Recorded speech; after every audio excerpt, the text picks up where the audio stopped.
The night was dark. Stars hid behind thick clouds, crickets chirped, a constant rhythm in the stillness. Amara ran. Breath heavy, legs burning, she pushed onward. Freedom lay north, a whisper on the wind. She dared not look back. The slave master's hound still echoed in her nightmares. Each rustle of leaves sent chills down her spine. Every shadow seemed to twist into the forms of her pursuers, but fear was a luxury she couldn't afford. Not anymore. Not since her daughter, her sweet Lila, breathed her last breath in that wretched place. The memory of Lila was a beacon, guiding her through the darkness. Her tiny hand, once so warm, now a phantom touch, urging her forward. "Mama," a voice whispered, faint as the rustling leaves. Amara dared not turn, not yet, not while the scent of freedom was so close. Days turned into weeks. The sun, a constant companion, baked the earth dry.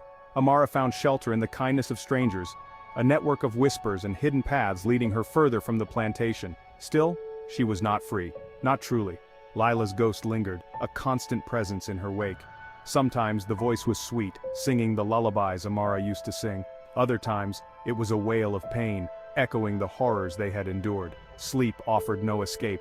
Nightmares plagued her, visions of Lila, small and frail, reaching for her with ghostly fingers. The whispers followed her, growing stronger with each passing day. They echoed in the rustling leaves, the gurgling streams, the songs of birds. Everywhere she went, Lila's presence lingered, a constant reminder of her loss. Reaching a safe haven in the north, Amara found work and shelter. But peace remained elusive. The trauma of slavery, the unbearable pain of losing Lila, had burrowed deep within her soul. The ghost was a constant weight, a shackle on her newfound freedom. She tried to outrun the memories, to bury them in the rhythm of work, but the past had a way of resurfacing when she least expected it. A child's laughter, a lullaby sung by a passerby, even the sight of a doll discarded in the street, all brought back a torrent of grief. The other freed slaves, marked by their own scars, offered words of comfort and understanding, but no one could truly comprehend the depth of Amara's pain. No one else carried the burden of a lost child, a ghost that refused to be silenced. One particularly harrowing night, the whispers escalated to screams. Lila's voice, filled with an unearthly anguish, echoed through the small cabin Amara called home.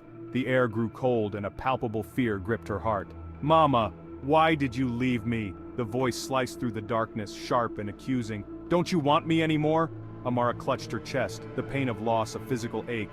"Lila, my love!" she cried out, tears streaming down her face. "I never meant to leave you, you know I never did." But her words were lost in the swirling vortex of grief and spectral cries.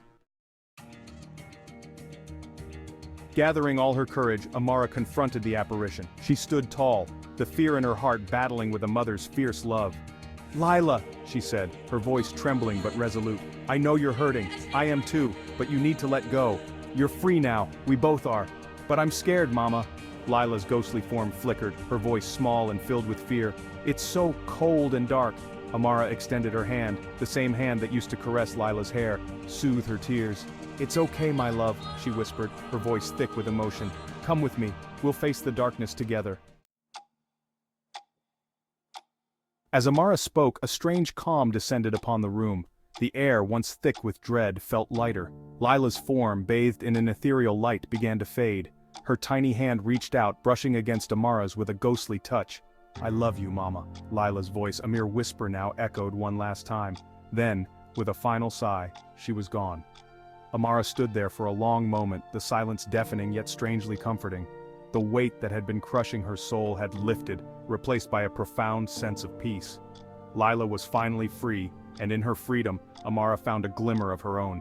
The road ahead was long, the scars of the past still visible, but she would face it all, one step at a time, carrying Lila's memory in her heart, a reminder of both the darkness she had overcome and the enduring power of love.